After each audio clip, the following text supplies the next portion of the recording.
Last week, I told you about the split ledger. The reason your company will not support you, even when supporting you is significantly cheaper than replacing you. And I promised you that this week I would give you the actual words. So here is what this episode is. I am going to give you sentences, real ones that you can say out loud on Monday in the order you say them, not the framework, not the advocate for yourself, the literal script. And I'm going to start with the piece that surprises people the most, which is that the most important word in the conversation is a word you probably should not say. Do not open with accommodation. I know it is the word that everybody reaches for. It is the word that every article tells you should use. It is what we talk about a lot when we're talking about kids that are struggling. And there are situations where you absolutely should use it. And I'll tell you exactly when. But if you lead with it, you have just routed your 90-minute schedule shift into a process built by lawyers to limit liability. And that process is going to take you 3 weeks. It's going to make you feel terrible, and you'll probably get less than if you had never said it.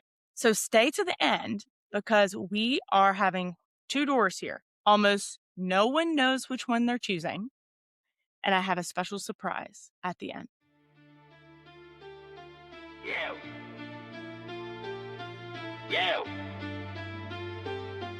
Yes. Yo, it's Alyece, say it right, no cap. ADHD CEO, yeah, we run this track. Systems that slap, brains built different. We make sales in our sleep, yeah, the hustle's efficient. This ain't fluff, nah, this is strategy raw for the ADHD. Minds breaking every law. Hit subscribe, don't miss a single show. We're running on dopamine, let's go. Let's go. Let's go.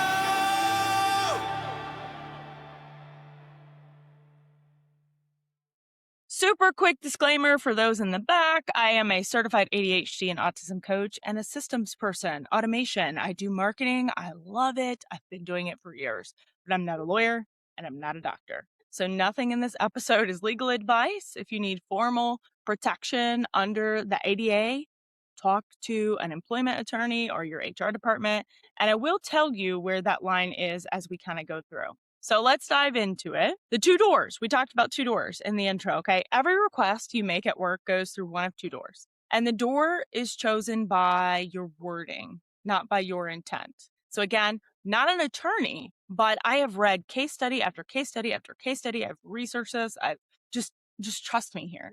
Okay, this is 99.9% of the time. Yes, are there going to be cases where, or, instances where using this word gets you the result that you want without an attorney involved or without HR involved?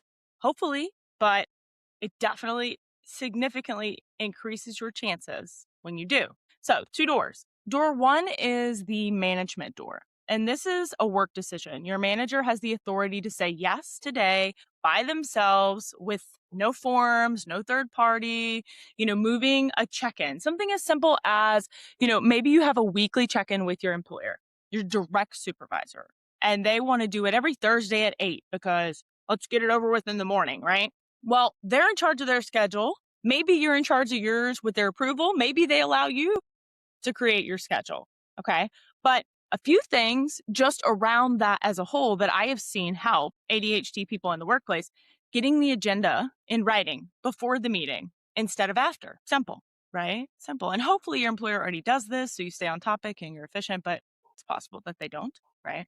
Changing which channel sometimes sends, the way you put your task in. Your manager can improve all of that before lunch. Maybe you telling them that, hey, look, 8 o'clock is, my brain's just not working yet. And I feel like I would be much more efficient, much more, involved if we did this more like 10. I used to have I've said this before, it's so funny. When I got my TEDx, okay, when I got accepted to do a TEDx, there's a whole process of like 6 months where you work with the TEDx coach. And I mean, I totally get it. They want to make sure, obviously they're there to help you coach through TEDx, style, because it's completely different. You get, 13 minutes max, 11 minutes is ideal. And they want to make sure you know what you're talking about with TEDx. In order to get your video posted on their platform, it's got to follow certain rules. So they want to make sure you're not making like medical claims and unsubstantiated, facts and all these things. They want to make sure you're citing references. Anywho, working with my TED coach, I told her multiple times, and I've said this out loud to my students and everything, I don't talk to people before 10 a.m. It's just not ideal. My brain is in getting ready mode. My brain is working, but it's working in overdrive. So if I send you a voice memo or a message before that, 9 times out of 10, you're not going to be able to even decipher it. There's going to be about 18 messages in one. I've had to really work with adjusting that, especially now that our school schedule's changed. I got, 2 kids at 2 different schools. So I'm carpooling. I'm not even getting, in my desk until a certain time that I'm leaving midday to go get my son. So I have had to really train myself to let's process before 10. But ideally, I'm not going to talk to anybody till 10. Recap super quickly. Door 1 is things that your direct manager can approve. Small changes that they have the authority to approve. Door 2 is the compliance door. And this is that legal event. The moment that the word accommodation or disability or ADA enters the chat. Most managers are trained to escalate that. Now it goes to HR. Especially if you work for a company that has an HR department, that's part of their entire job is to make sure that you're following the laws. So when that's one of those words are dropped, we're going to the HR department. And so now there's documentation. There may be a request for medical clarification or certification. It may take weeks. And nobody tells you door 2 has real teeth. Okay.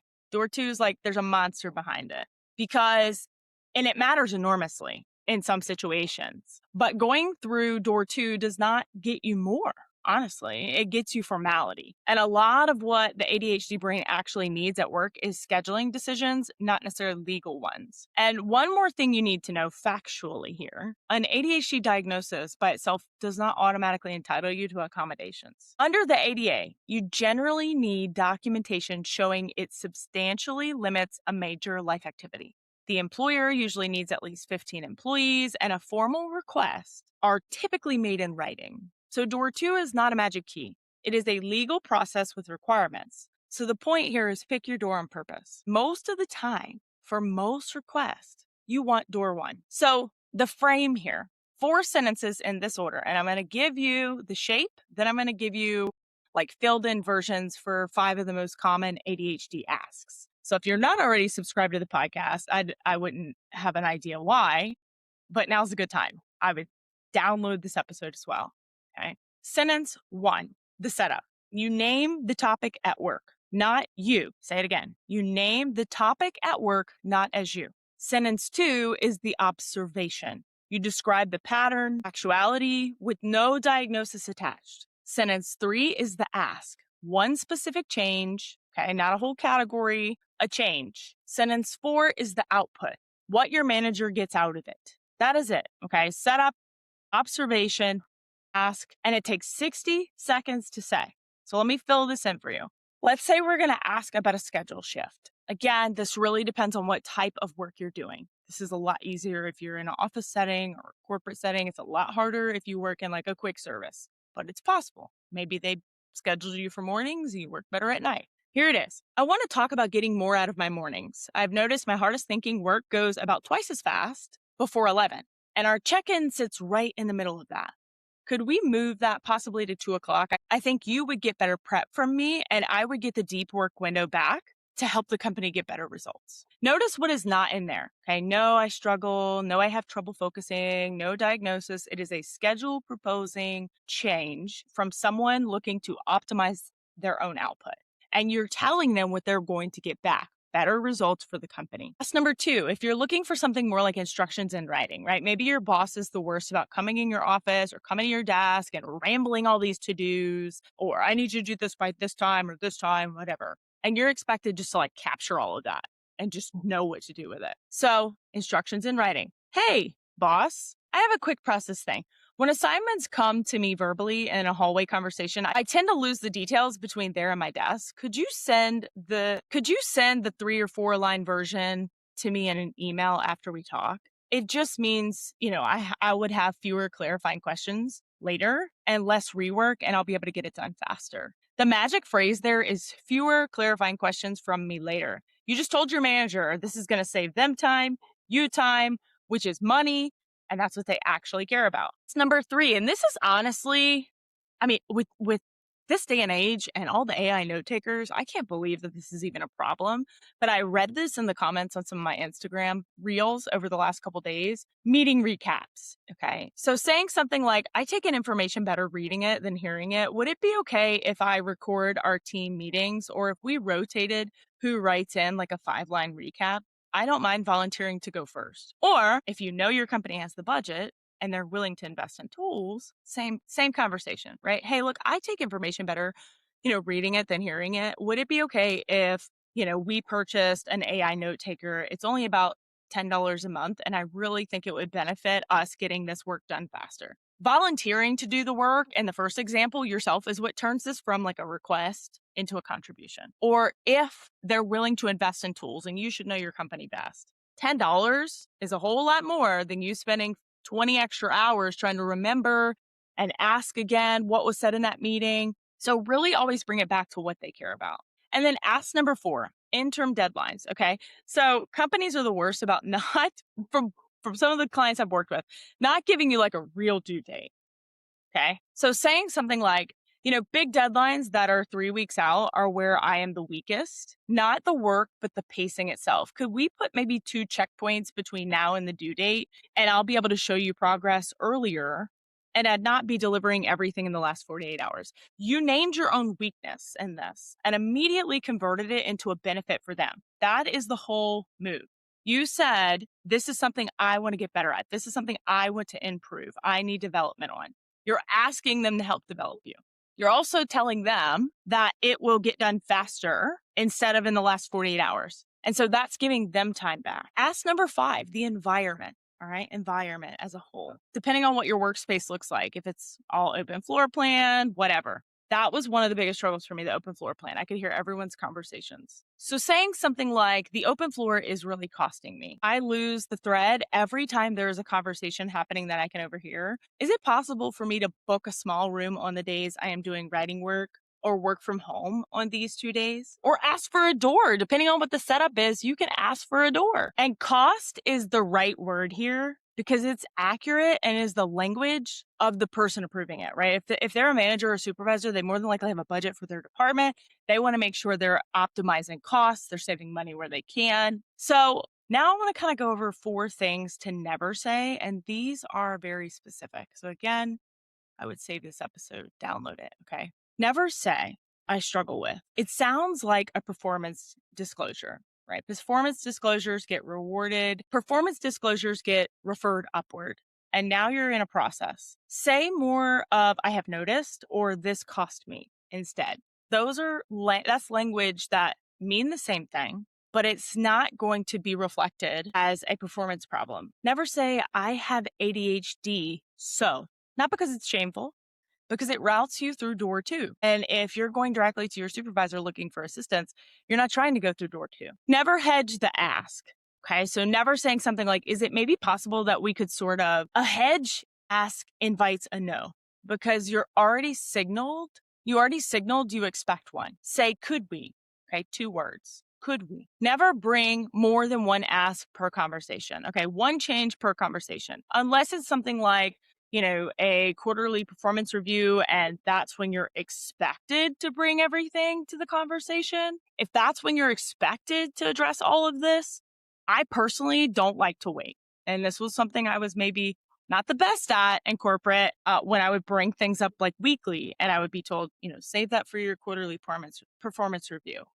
I didn't want to wait 3 months to address it. I want to address it now. But ideally, you would bring up 1 change per conversation. 3 ask at 1 reads as a person with a lot of problems. 1 ask reads as, okay, I'm a person with a plan, and I'm asking you as my supervisor to support that plan. So I do want to walk you through when you should go through door 2 deliberately. 4 situations. 1, you already asked through door 1 and you got to know, and it's really affecting your job.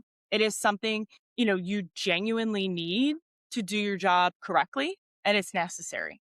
2, your performance is already being formally documented. So if you're already on that performance plan or heading towards one, informal requests are not really enough anymore. If you've already been documented, it's already been a conversation with the HR, the record, and you want the protection. 3, you need something structural that your manager does not have the authority to approve. on their own.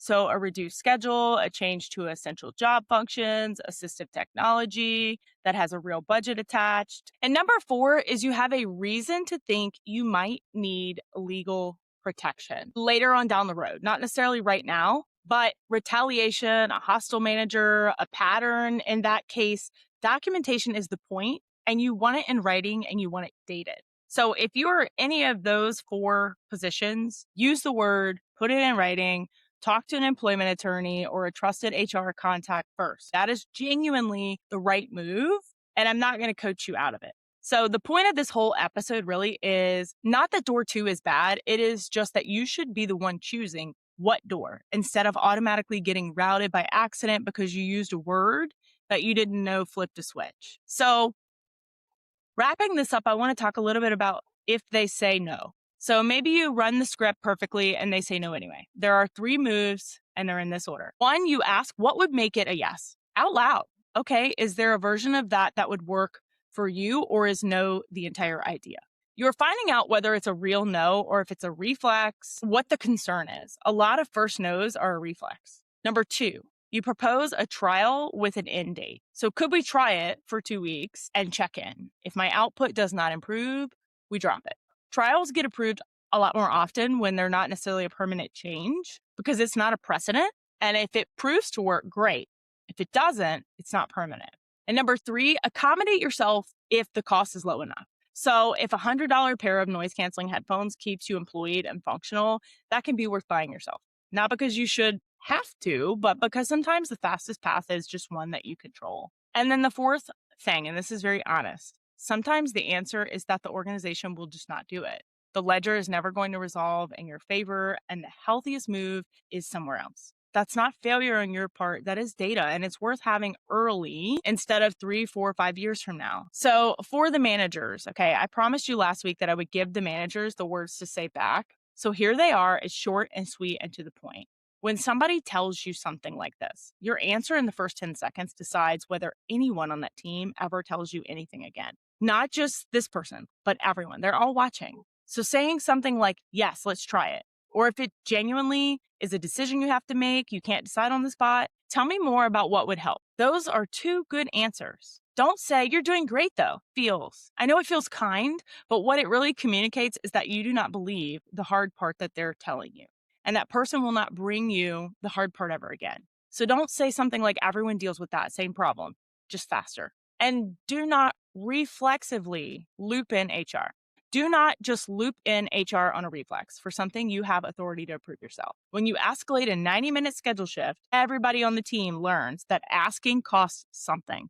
And that lesson is expensive and it's permanent. The whole thing is 10 seconds and it's free, which, as I said last week, is not literally free. It is negligible. So I talk a lot about this in my book, Flow First Thinking. If you have not grabbed a copy, I will have it linked in the show notes for you. I give more examples on specific workplaces in here, how to handle them as the employee or as the manager. So definitely worth it. It's also an Audible. I'll make sure all of that is linked as well in the show notes for you. But here's what I want you to do. One thing, I want you to take the one change that would most improve your actual work, just one, and write the 4 sentences. Setup, observation, ask, output.